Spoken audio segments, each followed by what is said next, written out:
কারণ আপনারা এমন একটা পেশায় আছেন যেখানে হকগুলো বান্দার সঙ্গে জড়িত।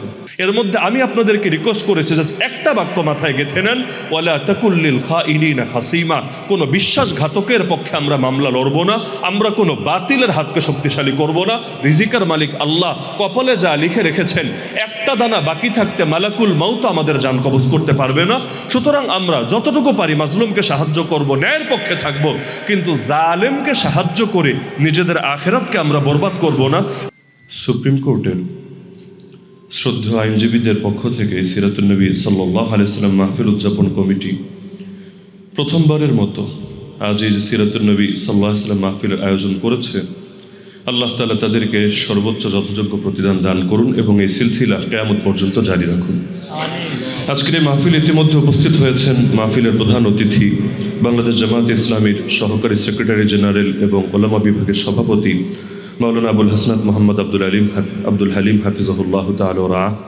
উপস্থিত আছেন শ্রদ্ধেয় সভাপতি বাংলাদেশ সুপ্রিম কোর্টের সম্মানিত অ্যাডভোকেট মোহাম্মদ মশিউল আলম, উপস্থিত অন্যান্য আইনজীবীবৃন্দ। ইসলামের মূল শিক্ষাকে যদি আমরা এক শব্দে ব্যক্ত করি তাহলে ন্যায় বিচার শব্দটা এই ক্ষেত্রে সবচাইতে পারফেক্ট সিলেকশন হতে পারে।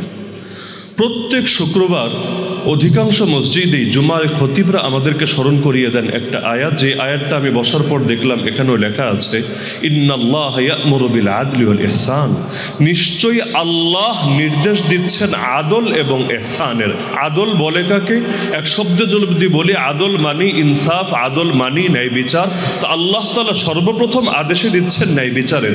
এমনকি সূরাতুল হাদিদ আয়াত নম্বর 25 আল্লাহ তাআলা বলেন, লাকাদ আরসালনা রুসুলানা বিল বাইয়িনাত ওয়া আনজালনা মাআহুমুল কিতাবা ওয়াল মিজান লিয়াকুমান নাসু বিল কিসত। আমি আল্লাহ রাসূলদেরকে পাঠিয়েছি সুস্পষ্ট প্রমাণ সহ, এবং আমি তাদের সঙ্গে নাজিল করেছি কিতাব এবং আরো নাজিল করেছি মিজান। মিজানের অনুবাদ আপনি যে কোনো অনুবাদ খোলেন কমন কয়েকটা অনুবাদ পাবেন। কোথাও লেখা থাকবে ন্যায়ের মানদণ্ড, কোথাও লেখা থাকবে তুলাদণ্ড, কেউ আবার লিখবে দাড়িপাল্লা। অর্থাৎ সবগুলোর মূল কথা হলো আল্লাহ রাব্বুল আলামিন নবীদেরকে শুধু কিতাবই দেন নাই, কিতাবের সাথে ইনসাফের মূলনীতি এবং মানদণ্ড দিয়েছেন। কেন? আল্লাহ এর পরক্ষণেই ব্যক্ত করছেন, লিয়াকুমান নাসু বিল কিসত, যাতে করে মানুষ ইনসাফ প্রতিষ্ঠা করতে পারে। এমনকি যে রাসূলকে নিয়ে আজ আমরা এখানে আলোচনা শুরু করেছি, সেই রাসূলও তো ছিলেন ইনসাফের এমন মূর্ত প্রতীক। এই হাদিস কে না জানে? আল্লাহ রাসূল সাল্লাল্লাহু আলাইহি ওয়াসাল্লাম নিজের কন্যার ব্যাপারে পর্যন্ত বলছেন, লাউ আন্না ফাতিমাতা বিনতা মুহাম্মাদিন সারাকাত লাকাতাতু ইয়াদাহা। আরে উসামা, তুমি কোন মাখজুমি গোত্রের কোন মহিলার ব্যাপারে সুপারিশ করতে এসেছো? এই মুহাম্মাদের কন্যা ফাতেমাও যদি চুরি করে, আমি মুহাম্মদ নিজে তার হাত কেটে দেব। এটাই তো ইনসাফের কথা। এমনকি আমরা যদি কোরআন খুলি সূরাতুল মাইদায় দেখতে পাবো আল্লাহ বলছেন, লা ইয়াজরিমান্নাকুম শানাআনু কওমিন আলা আল্লা তা'দিলু ই'দিলু হুয়া আকরাবু লিত-তাকওয়া। এই সূরাতুল মাইদা আয়াত নম্বর 8 আল্লাহ স্পষ্ট বলে দিচ্ছেন, কোন সম্প্রদায়ের, কোন দলের, কোন গোষ্ঠীর উপর বিদ্বেষও তোমাদেরকে যাতে ইনসাফ পরিহার করতে প্ররোচিত না করে। ইয়াদিলু, তোমরা ইনসাফ রক্ষা করে চলবা। হুয়া আকরাবু লিত-তাকওয়া, এটাই হলো তাকওয়ার সবচাইতে নিকটতর। এমনকি আমরা যে অনেক সময় যেই জিনিসগুলো নিয়ে সমাজের মধ্যে ইসলাম বিদ্বেষী চক্রের পক্ষ থেকে আপত্তি দেখি, যেমন ইসলামের মিরাস নীতি, অথবা একজন মানুষ যখন মারা যায় ছেলে আর মেয়ে রেখা যায়, তাদের মধ্যে সম্পদ কিভাবে বন্টন হবে, এটা নিয়ে যে বৈষম্যের একটা অভিযোগ তোলা হয়। আপনি যদি ইনসাফের এই মূলনীতিকে সামনে রাখেন, ভারসাম্যের মূলনীতিকে সামনে রাখেন, তাহলে ওদের কথিত সাম্যের অভিযোগ যে এখানে ভুয়া এবং সম্পূর্ণ ভিত্তিহীন, এটা স্পষ্ট হয়ে যাবে। ইসলাম প্রতিটা ক্ষেত্রেই এই বিষয়টাকে সামনে রাখে। এজন্য আজ আমরা যে কয়েকটা পয়েন্ট আলোচনা করব, এর মধ্যে 1 নম্বর পয়েন্টটি হলো যে ইসলামের মূল শিক্ষাই হলো ন্যায় বিচার এবং ইনসাফ, এবং সেই ন্যায় বিচার নিশ্চিত করার জন্যই এই সর্বোচ্চ আদালত সুপ্রিম কোর্ট। সুতরাং আমরা আশাবাদী আপনারা যারা এখানে বিভিন্ন ধরনের সেবা নিয়োজিত আছেন, যদি ইখলাসের সঙ্গে, খাঁটি নিয়তের সঙ্গে এই কাজটা করতে পারেন, আল্লাহ রাব্বুল আলামিন ইসলামের সর্বোচ্চ নীতি বাস্তবায়নে সহযোগিতা করার জন্য কিয়ামতের দিন আপনাদেরকেও সর্বোচ্চ বিনিময় দেবেন ইনশাআল্লাহ। দ্বিতীয় পয়েন্ট, এবার এর পক্ষে আমরা আল্লাহ রাসূল সাল্লাল্লাহু আলাইহি ওয়াসাল্লামের একটা হাদিসকে সামনে রাখতে পারি, যে হাদিসটা বর্ণনা করেছেন বিখ্যাত সাহাবী আব্দুল্লাহ বিন ওমর রাদিয়াল্লাহু আনহুমা, অর্থাৎ বিখ্যাত সাহাবী ওমর ইবনুল খাত্তাব রাদিয়াল্লাহু আনহুর পুত্র আব্দুল্লাহ। তিনি বলেন, লম্বা হাদিস, যে হাদিসের শেষাংশের বাক্যটা হলো ওমান মাশা মা মাজলুমিন হাত্তা ইউসবিতা লাহু হাক্কাহু, যেই ব্যক্তি কোনো মাজলুমের সঙ্গে হাঁটবে, কেন? যাতে করে সে তার জন্য তার হকটা প্রমাণিত করে দেখাতে পারে। স্পষ্ট কথা, মান মাশা মা মাজলুমিন, যারা আরবি বোঝেন টুকটাক শব্দগুলোর সঙ্গে পরিচিত থাকার কথা। মান মানি যে, মাশা মানি হাঁটলো, মা মাজলুমিন কোন মাজলুমের সঙ্গে, উদ্দেশ্য আর ভিন্ন কিছু না। হাত্তা ইউসবিতা লাহু হাক্কাহু, যাতে করে তার হকটা সাবেত করে দেখাতে পারে, প্রমাণ করে দেখাতে পারে। অর্থাৎ যেই কাজটা আপনারা শ্রদ্ধেয় আইনজীবীরা নিয়মিত করে থাকেন। আল্লাহ রাসূল সাল্লাল্লাহু আলাইহি ওয়াসাল্লাম বলেন, সাব্বাতাল্লাহু কাদামাইহি আলাস সিরাত ইয়াওমা তাজুলুল আকদাম, যেদিন পুল সিরাতের উপর অনেক মানুষের পা পিছলে যাবে, পদস্খলনের শিকার হয়ে টুকরা টুকরা হয়ে কেটে জাহান্নামে নিক্ষিপ্ত হবে, সেদিন আমার আল্লাহ পুল সিরাতের উপর ওই মানুষগুলোর পাকে স্থির রাখবেন, তিনি পড়তে দেবেন না। এই হাদিসটার মান কি? শেখ আলবানী রাহিমাহুল্লাহ সহিহ তারগিব গ্রন্থের মধ্যে 2614 নম্বর, তিনি সেখানে এটাকে হাসান লিগাইরিহি শব্দে উল্লেখ করেছেন। তার মানে গ্রহণযোগ্য হাদিস এবং দলিলযোগ্য হাদিস। তাহলে এই হাদিসের আলোকে আমরা আশাবাদী হতে পারি, মাজলুমের পক্ষে যদি কাজ করে তার হক আদায় করে দেওয়ার জন্য অবশ্যই আল্লাহ রাব্বুল আলামিন এর বিনিময়ে পুল সিরাতের উপর আমাদের পাগুলোকে অটল রাখবেন, অবিচল রাখবেন। আর এই হাদিস তো সহিহ মুসলিমে আছে। আল্লাহ রাসূল জানিয়েছেন, আল্লাহ তার বান্দার সাহায্যে ততক্ষণ থাকেন যতক্ষণ বান্দা তার ইমানদার ভাইয়ের সাহায্যে নিয়োজিত থাকে। আল্লাহু ফি আউনিল আবদি মা কানাল আবদু ফি আউনি আখি, তার মানে আল্লাহর সাহায্য যদি পেতে চান, আল্লাহর বান্দাদেরকে সাহায্য করতে হবে।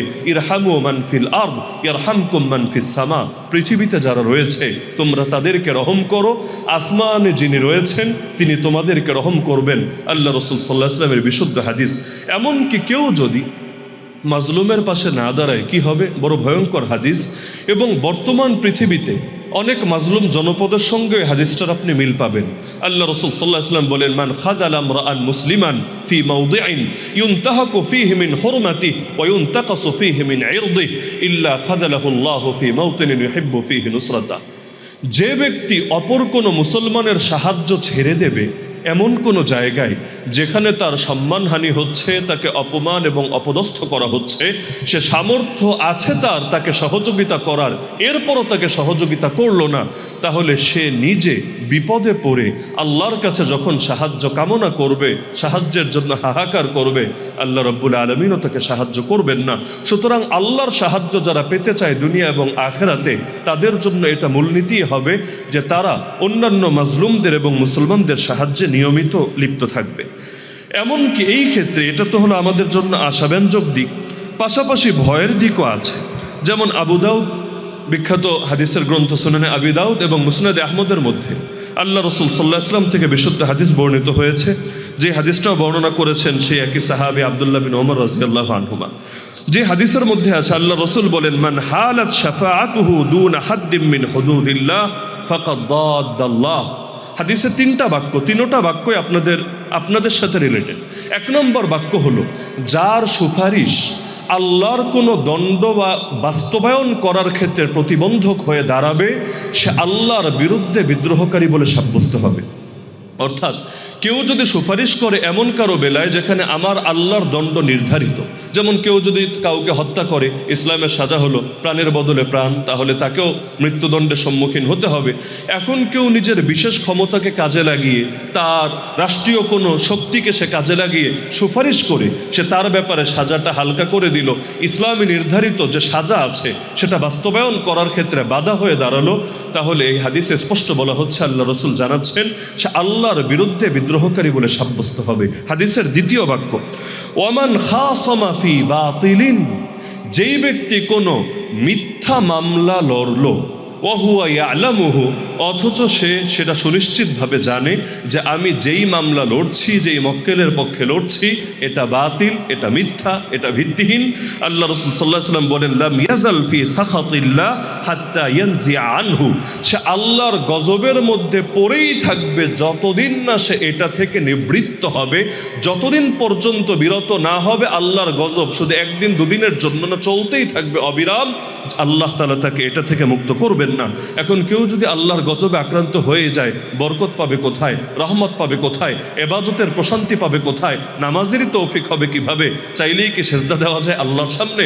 এমনকি তৃতীয় বাক্য হাদিসের আল্লাহ রাসূল সাল্লাল্লাহু আলাইহি ওয়াসাল্লাম বলেন, ওয়ামান ক্বালা ফি মুমিনিন মা লাইসা ফিহি, যেই ব্যক্তি কোনো মুমিনের বেলায় এমন কিছু দাবি করবে যেটা তার ভেতরে নেই, তাকে দেখতে পারে না, দাবি করে দিল তো জঙ্গি, তাকে দেখতে পারে না তো দাবি করে দিল সে তো এই সে তো সেই, যেগুলো বিভিন্ন সময় টুল হিসাবে কাজে লাগানো হয় এবং বিগত সময় আমাদেরকেও সাফার করতে হয়েছে বিভিন্ন ধরনের প্রতিবন্ধকতা, এবং আলহামদুলিল্লাহ আপনাদের মতো আইনজীবীদের অবদানে আল্লাহ তাআলা আমাদেরকে আবার ওগুলোর মোকাবেলা করারও তৌফিক দান করেছেন। জাযাকুমুল্লাহু আন্না খায়রাল জাযা।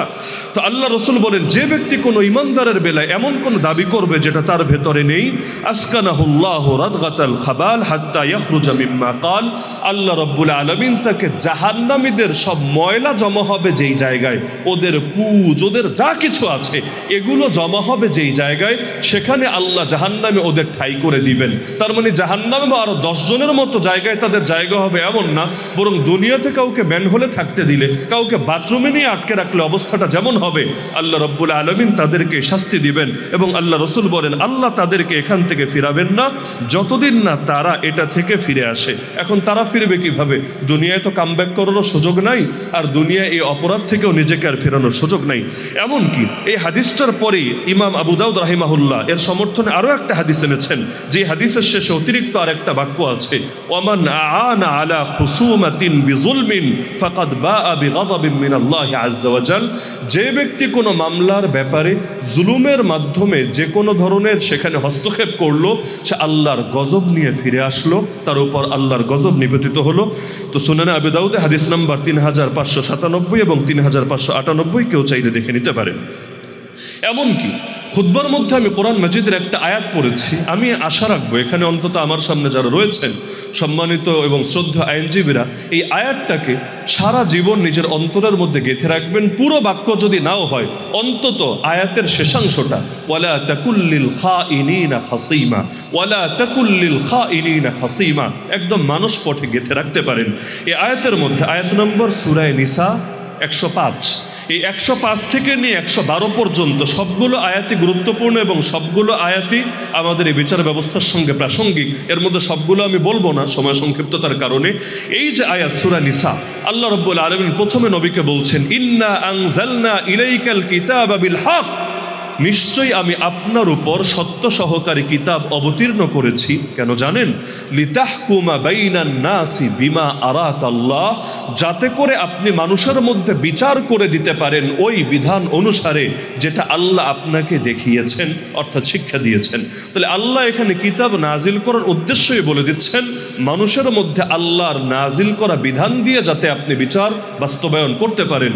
আমি মনে প্রাণে স্বপ্ন দেখি, দুদিন আগে বা পরে সংখ্যাগরিষ্ঠ মুসলমানের দেশে, এমনকি মসজিদে শহরেও ইনশাআল্লাহ সুম্মা ইনশাআল্লাহ অবশ্যই সম্পূর্ণ কোরআন এবং সুন্নাহর আলোকে শতভাগ বিচার কার্য সম্পাদন হবে ইনশাআল্লাহ।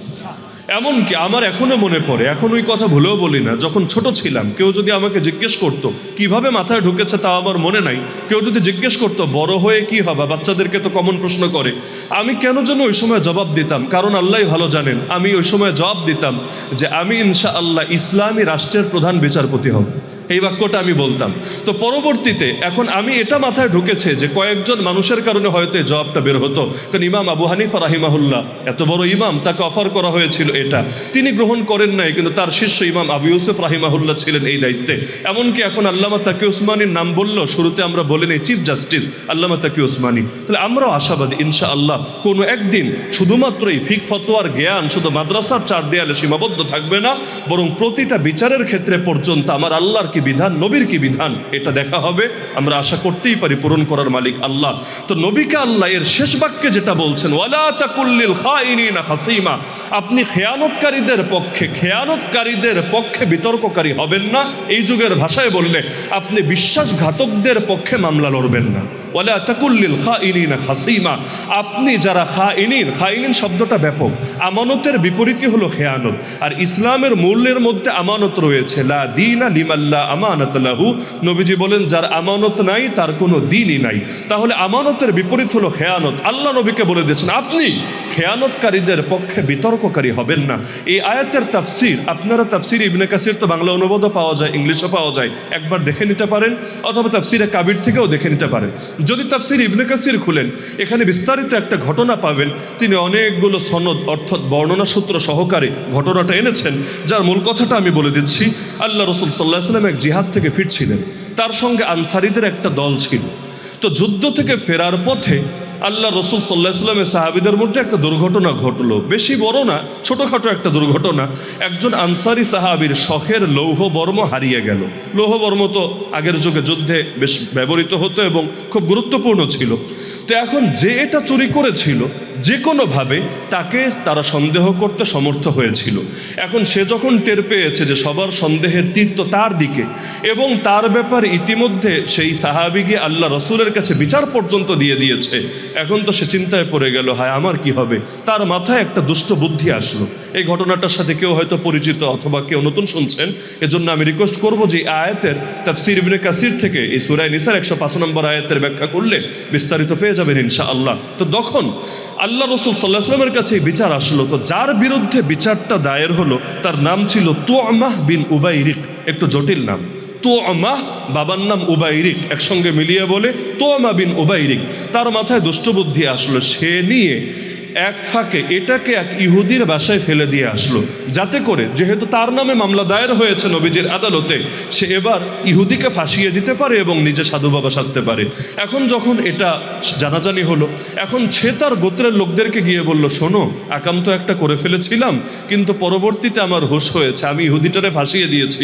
ইহুদি তো এমনিও মুসলমানের দুশ্মন, অমনিও মুসলমানের দুশ্মন, তোমরা আমার সাথে থাকো, নবীকে গিয়ে সুপারিশ করো, যাতে করে আমার ইজ্জতটা অন্তত বাঁচে। তাহলে আমি যদি চোর সাব্যস্ত হই, তোমাদেরও তো ইজ্জতের 12টা বাজবে। তারাও চিন্তা করলো, হ্যাঁ, আমাদের বংশের ছেলে, আমাদের এলাকার ছেলে, তার ইজ্জত আমাদের ইজ্জত, তার বেইজ্জতি আমাদের বেইজ্জতি। সবাই গিয়ে আল্লাহ রসুল সাল্লাল্লাহু আলাইহি ওয়াসাল্লামের কাছে গেল, গিয়ে এমনভাবে নবীকে বোঝাতে শুরু করলো, মনে হচ্ছিল ওরা যেটা বলছে এটাই সত্য, আর ইতিপূর্বে যে মামলা এসেছে এটা মিথ্যা।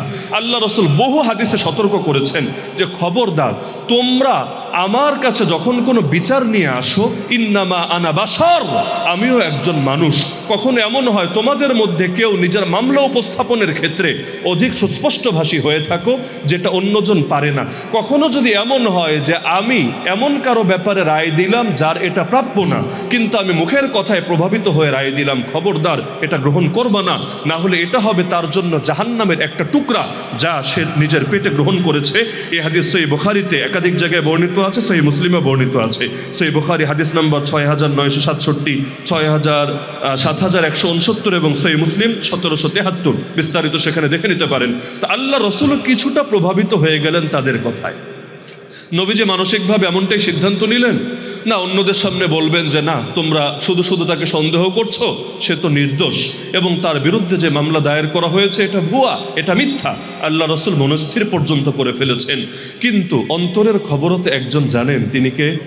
ইয়ালামু খাইনাতাল আয়ুন ওয়া মা তুখফিস সুদূর, চোখের দৃষ্টির খেয়ানত তিনি জানেন, বুকের ভেতর যা লুকিয়ে আছে তাও তিনি জানেন।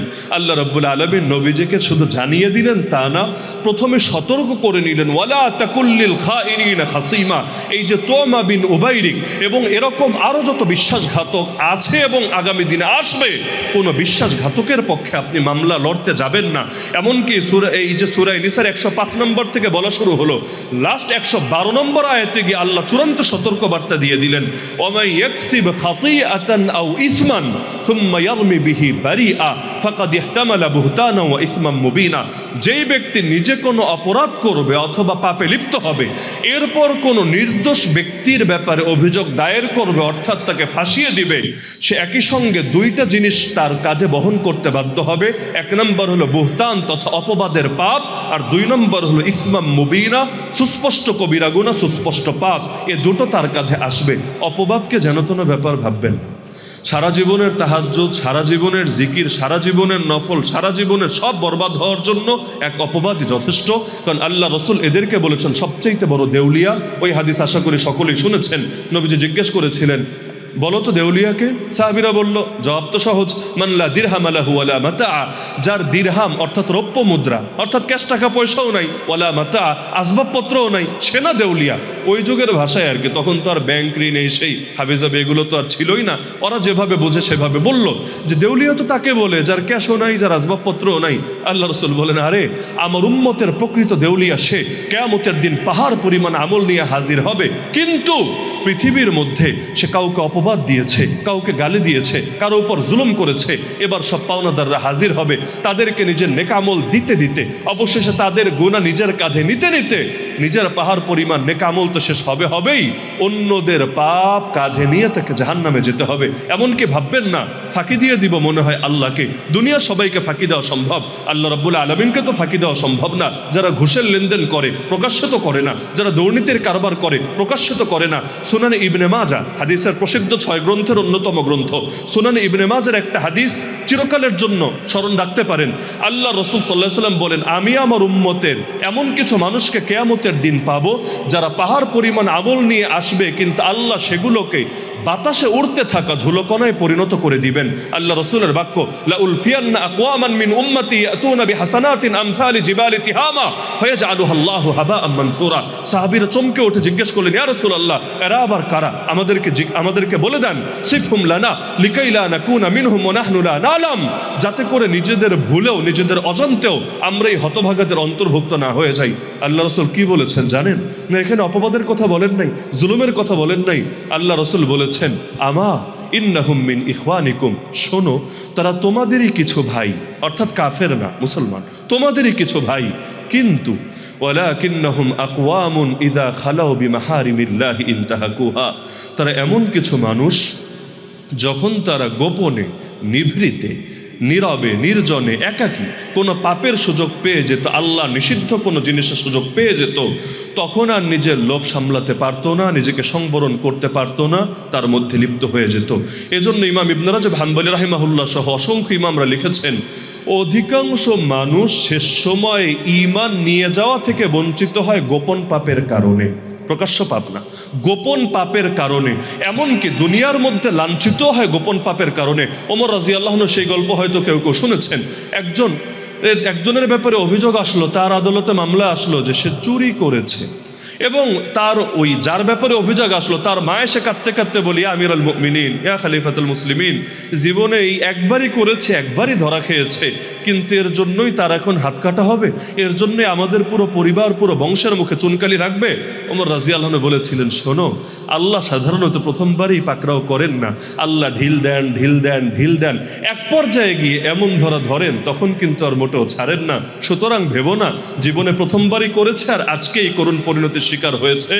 সমূহ আশঙ্কা এটাই, সে বারবার করতে করতে আল্লাহকে এই পরিমাণ নারাজ করে ফেলেছে, অবশেষে আল্লাহ তাকে সংশোধন করার জন্য তার এই বিষয়টাকে মানুষের সামনে প্রকাশ করেছে।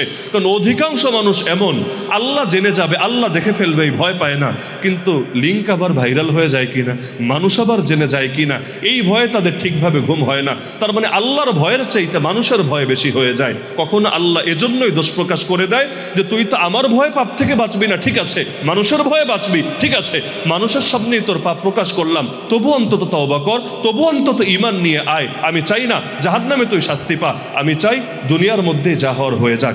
এজন্য আল্লাহ রাসূল সাল্লাল্লাহু আলাইহি ওয়াসাল্লামকে আল্লাহ সতর্ক করলেন এই সূরা নিসার 105 থেকে 112 নম্বর আয়াত। এর মধ্যে আমি আপনাদেরকে রিকোয়েস্ট করেছি যে একটা বাক্য মাথায় গেঁথে নেন, ওয়ালা তাকুল্লিল খাইনিনা হাসিমা, কোনো বিশ্বাসঘাতকের পক্ষে আমরা মামলা লড়ব না, আমরা কোনো বাতিলের হাতকে শক্তিশালী করব না। রিজিকের মালিক আল্লাহ, কপালে যা লিখে রেখেছেন একটা দানা বাকি থাকতে মালাকুল মাউত আমাদের জান কবজ করতে পারবে না। সুতরাং আমরা যতটুকু পারি মাজলুমকে সাহায্য করব, ন্যায়ের পক্ষে থাকব, কিন্তু জালেমকে সাহায্য করে নিজেদের আখিরাতকে আমরা বরবাদ করব না। কারণ আপনারা এমন একটা পেশায় আছেন যেখানে হকগুলো বান্দার সঙ্গে জড়িত। বান্দার হক নষ্ট করলে দ্বিগুণ পাপ, কারণ বান্দার হক নষ্ট করলে আল্লাহরটাও নষ্ট হয়, কারণ আল্লাহর নির্দেশ অমান্য হয়, আর বান্দারটা তো হয়। এর মধ্যে আল্লাহ তো সহজেই মাফ করে দেন, সাবাকাত রাহমাতি গাদাবি, হাদিসে কুদসিতে আছে, আমার রাগের চাইতে আমার রহমত অগ্রবর্তী হয়েছে। তা আল্লাহ তো এমনি মাফ করে দেন, এমনকি কিয়ামতের দিন কত অজস্র অগণিত বান্দাকে মাফ করবেন, এমনকি পুরো বছরে যত মানুষকে মাফ করেন এক ইয়মে আরাফায় ওই হাজিদের কান্নাকাটি দেখে সুবহানাল্লাহ, আল্লাহ রাব্বুল আলামিন এর চাইতে বেশি মানুষকে মাফ করে। করেন, কিন্তু বান্দা তো তার হক ছাড়তে চায় না। আর দুনিয়ায় যেখানে ছাড়তে চায় না, হাসরের ময়দানে যখন অনেক বাবা মা পর্যন্ত পরিচয় দিতে চাইবে না, যখন এক একটা নেকি নিয়ে পর্যন্ত মানুষ পেরেশানিতে থাকবে, এজন্য ভুলেও বান্দার হক নষ্ট করার কখনো কারণ হবেন না। আমি এখানে সবার কাছে এতটুকু বিনীত আশা করতেই পারি, এখানে যেহেতু সময় কম সব দিক তো আমরা সামনে আনতে পারবো না, কিন্তু যেহেতু প্রথম সিরাত মাহফিল থেকে আমি আশাবাদী আপনারা একটা নিয়াত করবেন যে আমরা শুধুমাত্র নবী জীবনের কিছু কেচ্ছা কাহিনী আর গল্প শুনেই নিজেদের জ্ঞান চর্চাকে সীমিত রাখবো না, বরঞ্চ আমরা যেই পেশায় আছি এই পেশার ক্ষেত্রে রাসূলুল্লাহ সাল্লাল্লাহু আলাইহি ওয়াসাল্লামের পূর্ণাঙ্গ আদর্শ কি, খুলাফায়ে রাশেদিনের পূর্ণাঙ্গ আদর্শ কি, এটা আমরা যথাযথভাবে শিখব। ইকরা বিসমি রাব্বিকাল্লাযী খালাক, যেই কোরআনের প্রথম আয়াতে ছিল তুমি পড়ো সেই রবের নামে যিনি সৃষ্টি করেছেন, ওই জাতি মূর্খ থাকতে পারে না, ওই জাতি ইসলামী জ্ঞান অর্জন থেকে বিরত থাকতে পারে না। সুতরাং বয়স যতই হোক, সালমান ফার্সির চাইতে বেশি বয়স তো আর না, শুরু করে দেন আল্লাহর নামে ইসলামী জ্ঞান অর্জন করা। আপনি আপনার পেশার ক্ষেত্রে অন্তত যাতে তলাবুল ইলমি ফারিদাতুন আলা কুল্লি মুসলিম, মৌলিক জ্ঞান অর্জন করা প্রত্যেক মুসলমানের উপর ফরজে আইন, এটা যাতে আপনি নিজে আমল করতে পারেন। মনে রাখবেন, আমল না করা এক পাপ আর জ্ঞান অর্জন না করা আরেক পাপ। জ্ঞান অর্জন থেকেই যদি বিরত থাকেন, আপনি তো সার্বক্ষণিক পাপের ভেতরে লিপ্ত আছেন। এজন্য অনেক সময় এমন হয় না বুঝেই আমরা পাপে জড়িয়ে যাই, অথচ এর জন্য আমাদের আখিরাত ক্ষতিগ্রস্ত হতে থাকে। মুসলিম সমাজে বসে এত বইপত্র অ্যাভেলেবল হওয়ার পরেও কিয়ামতের দিন এটা বলার অপেক্ষায় থাকেন না যে আল্লাহরে বুঝ দিব, আল্লাহ আমি তো জানতাম না। না জানা কোনো ওজর হবে না, না জানা তার জন্য ওজর হতে পারে যার জানার সুযোগ নাই, আপনি ইচ্ছা করলে জানার সুযোগ আছে। এজন্য বিষয়ভিত্তিকভাবে আল্লাহ রসুলকে নিয়ে স্টাডি করেন, এমনকি অতীতে অনেক বই থেকেও এগুলোর ক্ষেত্রে সাহায্য নিতে পারেন। ইমাম ইবনুল কাইয়িম রাহিমাহুল্লাহর প্রসিদ্ধ কিতাব আছে জাদুল মাআদ ফি হাদি খাইরিল ইবাদ, জাস্ট একটা আন্দাজ নিতে পারবেন যে কিভাবে প্রতিটা বিষয় ধরে ধরে আল্লাহ রসুলের আদর্শগুলো থেকে শিক্ষা গ্রহণ করা যায়। এরকম বহুত অসংখ্য কিতাব আমাদের পূর্বসূরি ইমামরা লিখে গিয়েছেন। এজন্য আমি দুটোই আশাবাদী, আপনারা আজকে রবিউল আউয়ালে সিরাত মাহফিল থেকে নিয়াত করেন যে আমরা আল্লাহ রসুল সাল্লাল্লাহু আলাইহি ওয়াসাল্লামের জীবনের উপর বিষয়ভিত্তিকভাবে, জীবনে বেশি না পারি অন্তত একবার হলে অধ্যয়ন করবো ইনশাআল্লাহ। নিয়াত করবেন তো ইনশাআল্লাহ। আর দ্বিতীয় নিয়াত হলো আল্লাহর কাছে সবচাইতে প্রিয় আমল যেটা নিয়মিত হয়, যদিও পরিমাণে কম হয়। আহাব্বুল আমাল ইলাল্লাহি আদওয়ামুহা ওয়া ইন কাল্লা। তাহলে বছরে একদিন নবীকে নিয়ে আলোচনার এত সুন্দর পরিবেশ হলো, পরিমাণে যদিও কম, 365 দিনের মধ্যে একদিন হলো, লেকিন আমরা আশা করতে পারি আমলটা নিয়মিত হবে ইনশাআল্লাহ, বন্ধ হয়ে যাবে না। এতটুকু আশা করা যাবে তো ইনশাআল্লাহ। আল্লাহ রাব্বুল আলামিন যে সমস্ত শ্রদ্ধা আইনজীবীগণ নিজেদের ব্যস্ততা ফেলে এবং মূল্যবান সময় ফেলে আপনারা এখানে এসেছেন এবং এই আলোচনায় অংশগ্রহণ করেছেন, আল্লাহ রাব্বুল আলামিন প্রত্যেককে তার দ্বীনের সৈনিক হিসেবেও কবুল করুন এবং যতদিন হায়াতে বাকি আছে দ্বীনের এবং উম্মার খেদমতে, দেশের খেদমতে, জাতির খেদমতে নিবেদিত থাকার তৌফিক দান করুন। আর পরিশেষে আমাদের সবাইকে জান্নাতুল ফিরদাউসে আবার একত্রিত হওয়ার তৌফিক দান করুন। আমি পাপীকে অথবা আপনাদেরও কাউকে আল্লাহ রাব্বুল আলামিন জাহান্নামে ফেলে না দিন। পুলসিরাত থেকে আল্লাহ রাব্বুল আলামিন পা পিছলে জাহান্নামে নিক্ষেপ না করে দিন। আল্লাহ আমাদেরকে সেই তৌফিক যদি দান করেন, এটাই আল্লাহ সবচাইতে বড় শুকরিয়ার বিষয়। জাযাকুমুল্লাহু খাইরা। আসসালামু আলাইকুম ওয়া রাহমাতুল্লাহি ওয়া বারাকাতুহু।